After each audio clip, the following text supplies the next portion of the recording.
మొరాయించిన విద్యాశాఖ వెబ్సైట్ అంటూ బదిలీ దరఖాస్తు నమోదుకు ఆటంకం, సర్వర్ సామర్థ్యం పెంచాలని విజ్ఞప్తి అన్నటువంటిది హైలైట్ చేశారు.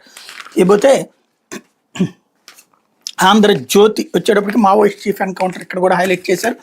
మరోవైపు మావోయిస్టు నాయకుడికి సంబంధించి ఒక ఫుల్ పేజీ కథనాలు. ఆంధ్రజ్యోతి పూర్తిగా ఒకప్పుడు 100కి 70% మంది మావోయిస్టు సానుభూతి పరుల జర్నలిస్టులతోనే నడిచింది.